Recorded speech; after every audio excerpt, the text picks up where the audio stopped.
আসসালামু আলাইকুম viewers, welcome to my new video.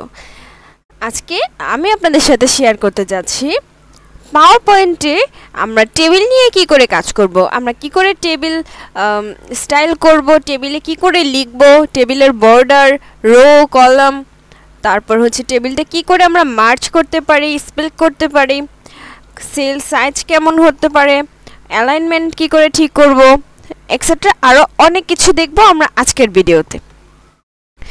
তো আমি আপনাদেরকে দেখাবো আমরা কি করে ফার্স্টে টেবিলটা ইনসার্ট করতে পারি। তার জন্য আমরা প্রথমেই নতুন একটি স্লাইড নিয়ে নিচ্ছি।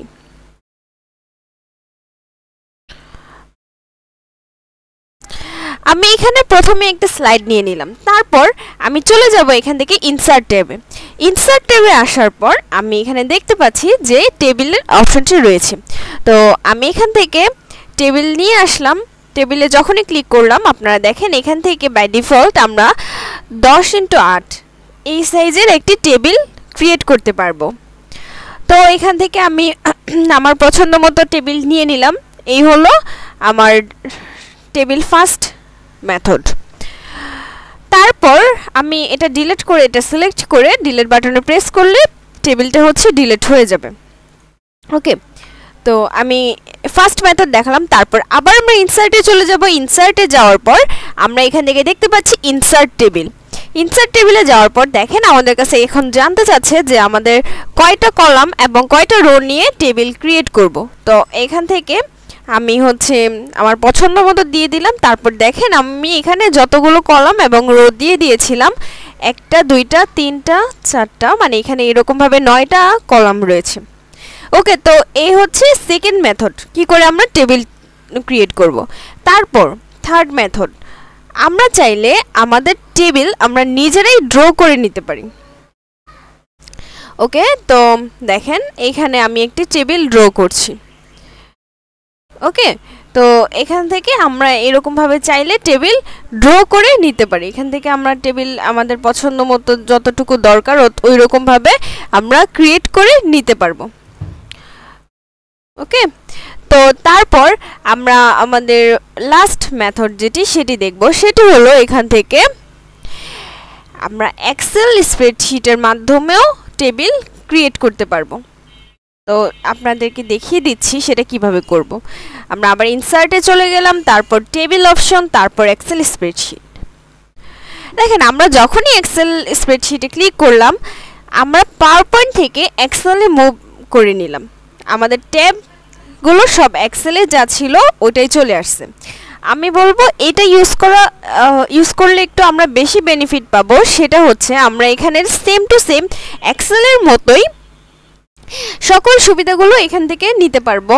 আমরা এখান থেকে সকল ধরনের স্টাইল এলিমেন্ট যা দরকার ওগুলোও করতে পারবো এবং সাথে সকল ফাংশন এবং ফর্মুলা ইউজ করতে পারবো, আমাদের চার্ট ইউজ করতে পারবো। সো আমরা পাওয়ার পয়েন্টে যেটা ইউজ করতাম সেটার তুলনায় আমরা যদি এক্সেল স্প্রেডশিট ইউজ করি, যখন আমাদের ম্যাথমেটিক্যাল কোনো প্রবলেম থাকবে, তো এটা ইউজ করলে বেশি সুবিধা পাবো আমরা। আশা করি আপনারা বুঝতে পেরেছেন কি করে আমরা টেবিল ইনসার্ট করব এবং কয়টি উপায়ে আমরা টেবিল ইনসার্ট করতে পারি।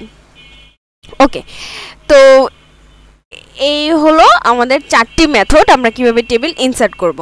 তারপরে কি রয়েছে, আমরা টেবিলের style, word style, draw, borders এগুলো দেখব। ওকে, তো আমি আরেকটা স্লাইড নিয়ে নিলাম। তারপর আমি এখান থেকে একটি টেবিল ক্রিয়েট করে নিলাম। ওকে, তো আমি এখান থেকে টেবিল ক্রিয়েট করার পর এবার আমরা টেবিলের স্টাইলটা দেখি একটু। এখানে দেখেন আমাদের ফার্স্টের যেই কলামটি রয়েছে, ফার্স্টের যেই রোটি রয়েছে সেটি হচ্ছে আমাদের হেডার রো।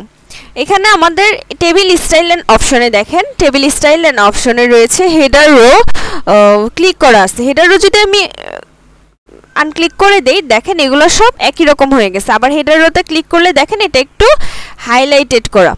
তারপর আমরা যদি এখান থেকে ব্যান্ডেড রো সিলেক্ট করা আছে, এখানে দেখেন অল্টারনেটিভ রোতে একটা কালার আছে।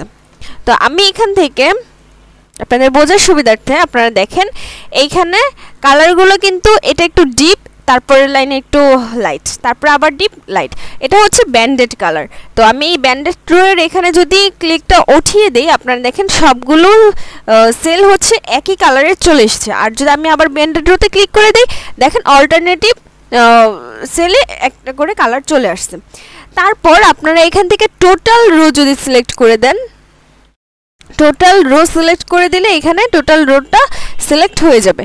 তারপর দেখেন আমি যদি ফার্স্ট কলাম সিলেক্ট করে দেই, ফার্স্ট কলামে এই যে আমার এটি চলে আসলো আপনাদের বোঝার সুবিধার্থে। এই যে আমাদের ফার্স্ট কলামে এই হাইলাইট হয়ে গেল। তারপর যদি আমরা লাস্ট কলাম হাইলাইট করতে চাই, তাহলে এই লাস্ট কলামটি হাইলাইটেড হয়ে গেল। তারপর আমরা ফার্স্ট অ্যান্ড লাস্ট ওঠাই দিলাম। তারপর ব্যান্ডেড, আমরা এর আগের বার কি দেখেছিলাম, ব্যান্ডেড রো, এই যে রোগুলো ব্যান্ডেড হয়ে আসছে, কিন্তু এখন আমরা হচ্ছে ব্যান্ডেড কলাম দেখবো। আমরা চাইলে এই কলামগুলোকেও ব্যান্ডেড করে দিতে পারি। তো এই ছিল আমাদের টেবিল স্টাইল অ্যান্ড অপশন। আজকে আমরা এই পর্যন্তই। পরবর্তী ভিডিওতে আমরা পরবর্তী পার্টটুকু দেখব। আশা করি সবাই বুঝতে পেরেছেন। আজকের মতো এই পর্যন্তই। আসসালামু আলাইকুম।